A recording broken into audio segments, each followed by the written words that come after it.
always our two-part conversation. So okay, so let me set the stage for you guys. So there was something that if you all jumped on Google right now and type in Wyoming Sessions, the famous Wyoming Sessions that come up when we recorded 5 albums on Good Music for Pusha T, Daytona, Kids See Ghosts, Tiana Taylor, Ye put out an album called Ye, and Nas.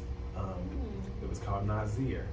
And so those were the Wyoming sessions. So during these Wyoming sessions, the beginning, before it got deep, the first album that we were working on was Daytona by Pusha T.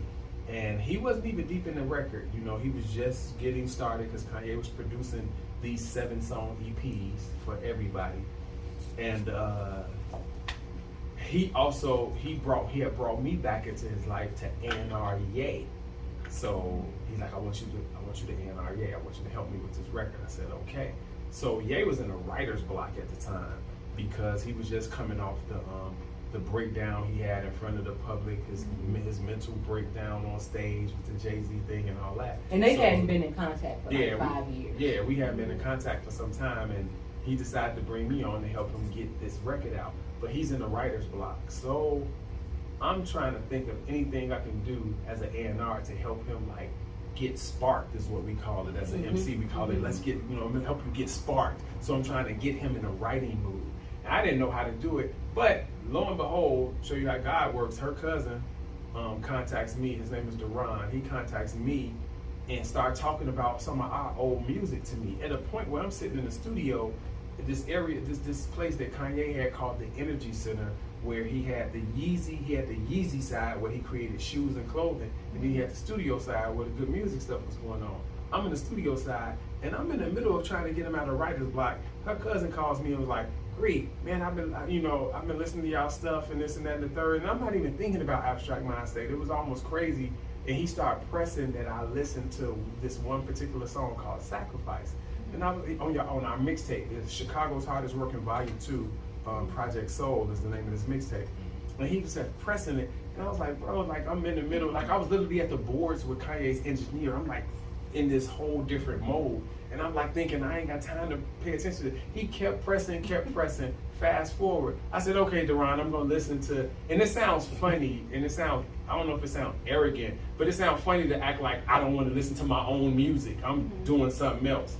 But I was so disconnected from that and focusing on what was making me money at the time, because we had so much of a roller coaster up and down ride with Abstract at this point that I was like, I'm doing what's making me money. I'm finna focus.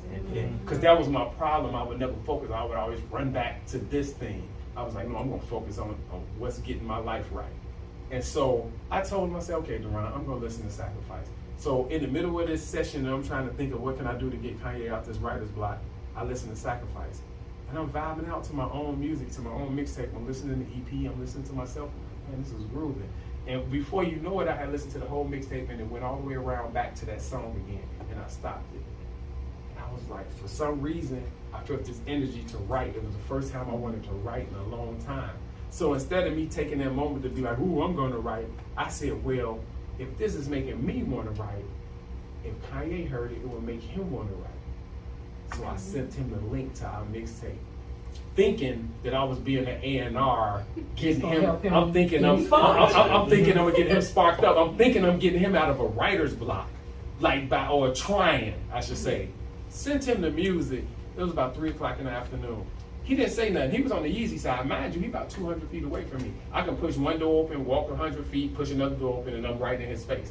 But we didn't. Let's just say the good music people, we didn't mess around on the Yeezy side. That was another world, kind of, So I stayed in the studio. He didn't say anything. I went home. Next morning, I get a call at 6 in the morning. And I look, and then I see his name, and I was like, man, what is Kanye doing up right now? Answers the phone, yo. Man, and he's a guy that he has so much on his mind, he just starts talking. Yo, I have this idea. I think I know the artist that I want to represent Yeezy Sound. Now, Yeezy Sound, like I said, was something that his engineer, Noah Goldstein, came up with to represent everything around him that was related to sound at the time. Because he had a lot of ideas about things around sound. And I said, okay. So I actually set up, because now I'm like, oh, we about to have a creative conversation. This is my flow. What's up?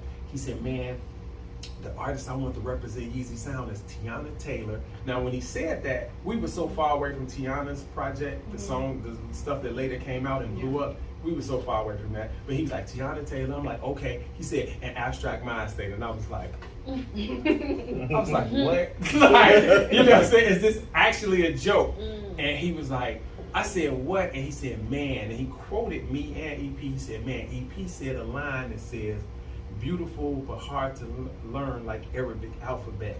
Then he said, and then you said a line that said, who would have thought that people with dough who would have thought that making some dough? Yeah, who would have thought that making some dough can turn you into something that people don't know? He said, man, that's God level lyricism. I want to sign Abstract Mindstate to put y'all back out. I said, For what? real? No, this is real. This is real.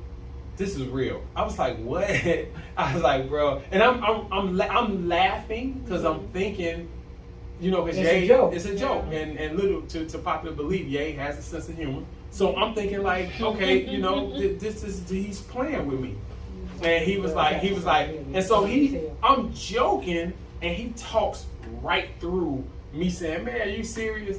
And I said, and he was like, yes, bruh. I never. He said, yes, bruh.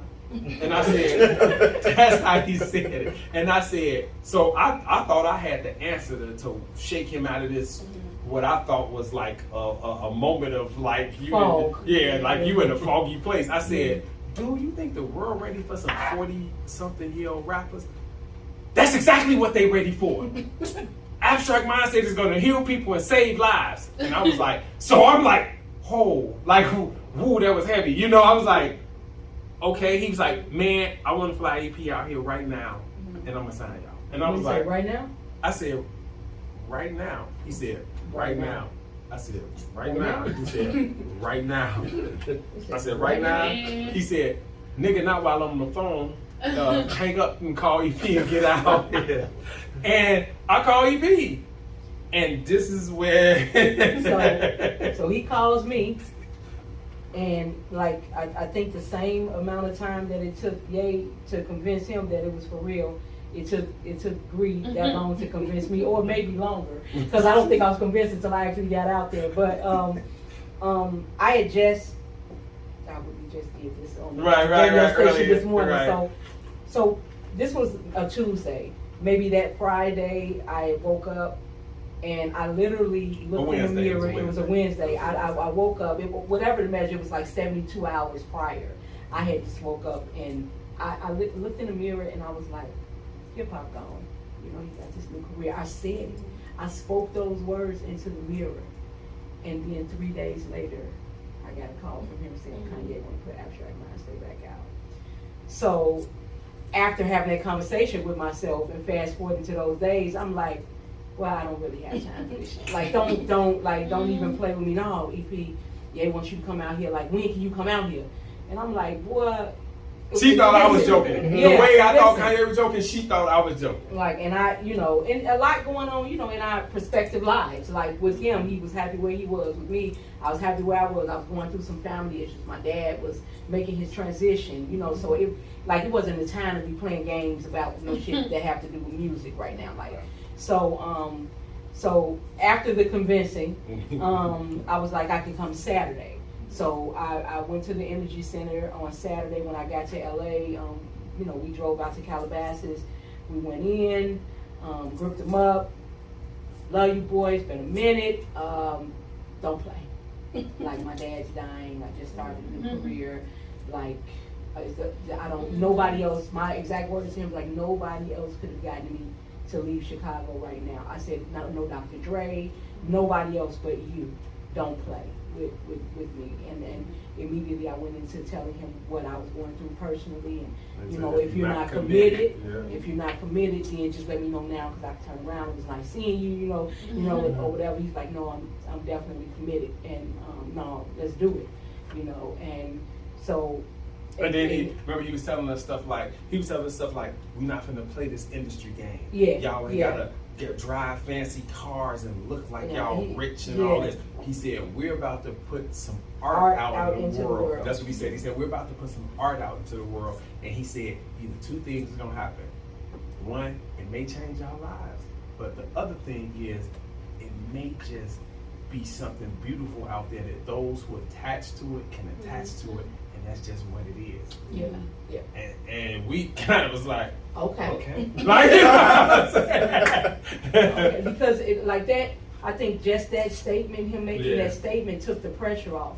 Because Yeah. all of those Yeah. years when we were hip hop and we'll rap for food, that's all we ever Yep. wanted to do. Yep. And our plan was to use it to build our lives and to Right. to build a foundation of what Yep. our young lives were. And we were no longer in that place. Yeah. It wasn't about, you know, we had already had It our wasn't for individual survival. lives. It wasn't survival. So when he made that statement, the pressure immediately went away. It was like, you know, okay, this is not, Okay. you know, because I'm gonna eat my bread, everything gonna get paid, regardless if I do this or not. He's right about that. Yeah, yeah. You know, so And immediately that thing I was on, because you know I'm in the industry, like unlike EP, I was deep in the industry, just in the background and behind the scenes, and I'm saying to myself,